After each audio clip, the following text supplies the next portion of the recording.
ಒಳ್ಳೆಯ ಬಟ್ಟೆಯನ್ನು ತೊಟ್ಟಿದ್ದಾನೆ, ಕಾಷಾಯ ಉಪವೀತವನ್ನು ಹಾಕೊಂಡಿದ್ದಾನೆ, ಚಂದದ ಶಿಖೆ ಇದೆ, ತಲೆಯ ಮೇಲೊಂದು ಛತ್ರವನ್ನು ಹಿಡಿದಿದ್ದಾನೆ, ಕಾಲಿಗೆ ಪಾದರಕ್ಷೆಯನ್ನು ತೊಟ್ಟಿದ್ದಾನೆ. ಅಷ್ಟೇ ಅಲ್ಲ, ಒಂದು ಕೈಯಲ್ಲಿ ದಂಡವನ್ನು ಹಿಡಿದಿದ್ದಾನೆ. ವೈದೇಹಿಯ ಹತ್ತಿರಕ್ಕೆ ಬಂದು ಭವತಿ ಭಿಕ್ಷಾಂ ದೇಹಿ ಅಂತ ಬೇಡಿದ್ದಾನೆ.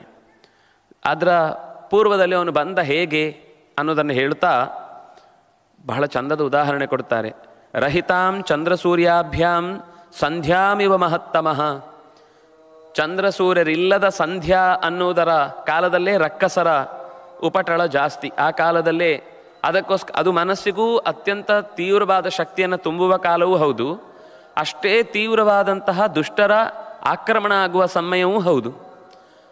ಹೇಗೆ ಸೂರ್ಯಚಂದ್ರರಿಲ್ಲದ, ರಾಮ ಲಕ್ಷ್ಮಣರಿಲ್ಲದ ಸೀತೆ ಏಕಾಂತದಲ್ಲಿ ಆಶ್ರಮದಲ್ಲಿ ಇದ್ದಾಳೋ ಅದನ್ನು ಉಲ್ಲೇಖ ಮಾಡುವಾಗ ದೃಷ್ಟಾಂತ ಸೂರ್ಯಚಂದ್ರರಿಲ್ಲದ ಸಂಧ್ಯೆಯಂತೆ ಇರುವ. ಸಂಧ್ಯಾ ಅನ್ನೋದು ಬಹಳ ಪವಿತ್ರವಾದ ಕಾಲ, ಬಹಳ ಪವಿತ್ರವಾದ, ನಮ್ಮ ಸಾಧನೆಗೆ ಅನುಕೂಲವಾದಂತಹ ಅಪೂರ್ವವಾದ ಹೊತ್ತದು. ಇವಳು ಅಂತಹ ಪಾವಿತ್ರ್ಯವನ್ನು ಕಾಪಾಡಿಕೊಂಡ ಪತಿವ್ರತೆ. ರಾಮ ಲಕ್ಷ್ಮಣರಿಬ್ಬರು ಇಲ್ಲದ ಈ ಹೊತ್ತಿನಲ್ಲಿ ಬಂದಿದ್ದಾನೆ. ಹೇಗೆ ಬಂದ ಅಂದರೆ, ಶಶಿ ರೋಹಿಣಿಯನ್ನು ಬಿಟ್ಟು ದೂರದಲ್ಲಿದ್ದಾಗ ರೋಹಿಣಿ ನಕ್ಷತ್ರಕ್ಕೆ ಹೇಗೆ ಅಂಗಾರಕನ ದೃಷ್ಟಿ ಬಿದ್ದಾಗ ಅದು ದೋಷಕಾರಕವಾಗುತ್ತೋ ಹಾಗೆ ಅಂತ ಜ್ಯೋತಿಷಕ್ಕೆ ಸಂಬಂಧಪಟ್ಟ ಒಂದು ವಿಷಯ. ರೋಹಿಣೀಂ ಶಶಿನಾಹೀನಾಂ ಗ್ರಹವದ್ ಭೃಷ ದಾರುಣಃ ಹಿಡಿದು, ಅಂದರೆ ಅದರ ಬಣ್ಣವನ್ನು, ಇದು ಕೆಂಪಿರುತ್ತೆ, ರೋಹಿಣಿ ಬೆಳ್ಳಗಿರುತ್ತೆ. ಈ ಕೆಂಬಣ್ಣ ಅದರ ಮೇಲೆ ಬಂದಾಗ, ರೋಹಿಣಿ ಮರೆಯಾದಾಗ ಕೆಂಬಣ್ಣದ ಅಂಗಾರಕನೇ ಕಾಣ್ತಾನೆ ಹೊರತು ಆ ಬೆಳ್ಳಿ ಆಕಾರದ ರೋಹಿಣಿ ಕಾಣುವುದಿಲ್ಲ.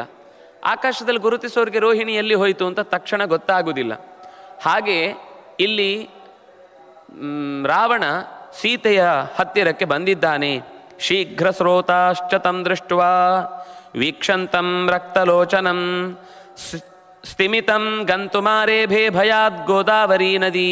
ಅವನು ಬಂದಾಗ ಹೊರಗಿನಿಂದ ಎಂಥ ಒಂದು ನಾಟಕದ ರೂಪ ಇದ್ರೂ ಕೂಡ ಒಳಗಿನ ಅವನ ಉಗ್ರವಾದ ಮನಸ್ಸಿನಿಂದ ಹೊರಟಂತಹ ಕೆಟ್ಟ ಅಲೆಗಳು, ಕೆಟ್ಟ ಚಿಂತನೆಗಳು ಅಲ್ಲಿರುವ ಮರಗಳನ್ನೆಲ್ಲ ಬೆದರಿ, ಪಾಪವುಗಳಿಗೆ ಓಡ್ಲಿಕ್ಕಾಗುವುದಿಲ್ಲ, ಮರದ ಎಲೆಗಳೆಲ್ಲ ಸ್ತಬ್ಧಗೊಂಡು ನಿಶ್ಶಬ್ದವಾಗಿ ಏನೂ ಆಡದೆ ನಿಂತಿದ್ದಾವೆ.